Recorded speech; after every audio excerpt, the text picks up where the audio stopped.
आनंदम प्रणाम। अगला सूत्र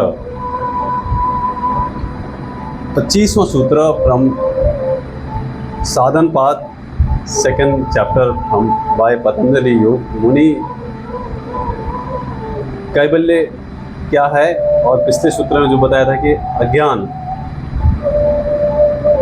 तस्य हेतुर अविद्या, जो इसके कारण जो उनका मिलन हुआ प्रकृति और पुरुष का, और इस अविद्या से बाहर आके आपको हीन, मतलब हीना एक कोड प्रयोग हुआ है इस सूत्र पे, जो आप इस आइसोलेट कर देते हो, इस अविद्या से आपका अज्ञान घट जाता है, अंधेरा कट जाता है प्रकाश से। तो जब आपकी चेतना को वो प्राप्त हो जाता है, तब आप कैवल्य में पहुंचते हो, लिबरेशन होता है, वो स्टेट बताई गई है। इस सूत्र को पहले पढ़ते हैं, फिर कोट करेंगे। तद्भावात् संयोग भावो हानम तदृश्य कैवल्यम। तद्भावा मतलब उसका, किसका, उस अविद्या का। पिछले सूत्र में जब अविद्या की बात कर रहे थे, भावात् संयोग भावो, जो संयोग दृश्य और दृष्टा, इस अब वो अलग हो जाते हैं, मतलब अभाव हो जाता है। यही हान मुक्ति है, यही हान क्या है, मुक्ति है, लिबरेशन है, कैवल्य है। तद्दृष्टि वही पुरुष का तत्व है, वही मोक्ष है।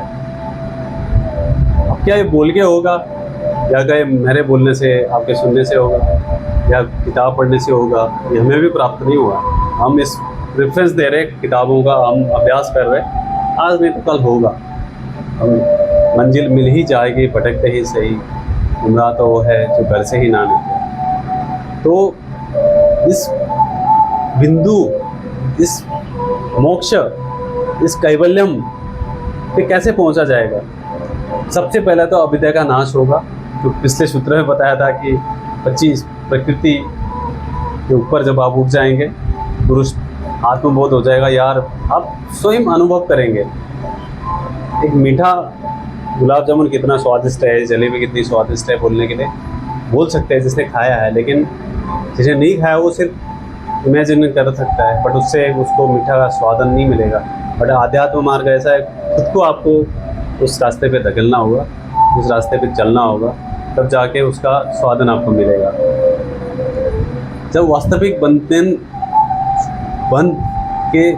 नहीं बनता है, वो टूट जाता है, वो संयोग टूट जाता है, तो तब योग होता है, हान स्वरूप में आप पहुँचते हैं। मतलब अब आपको जबरदस्ती इस जन्म मरण के चक्कर में नहीं पड़ते हैं, और आपको बंधन से मुक्ति हो जाती है, आपको दुखों का चक्र मुक्त हो जाता है। आप, क्योंकि आपको रियलाइजेशन हो चुका है, ये बोलने के लिए बातें नहीं है, पूर्णतः स्वतंत्रता प्राप्त हो जाती है। वास्तविक चेतना में दृष्टा और दर्शन एक हो जाते हैं। तो ये शुद्धता, पूर्णता, स्वतंत्रता और ये ज्ञान पूरा हो जाता है। अब पुरुष इस तीनों गुणों से ऊपर उठ चुका है, इनके प्रभाव से मुक्त हो चुका है। इस संयोग को अभाव ही हान है, हीन नहीं। हीन मतलब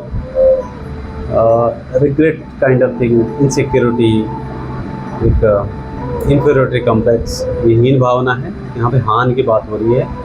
आप दृष्टा हो, वही चेतना है। इस सूत्र हमें आगे अगले सूत्र पे 26वें सूत्र में विवेक बुद्धि की बात करेगा, विवेक ख्याति की बात करेगा। जब वो 7 स्टेप पे अगले सूत्र में बात करेंगे। बने रहिए, सीखते रहिए, सिखाते रहिए, आशीर्वाद देते रहिए। आनंदम प्रणाम।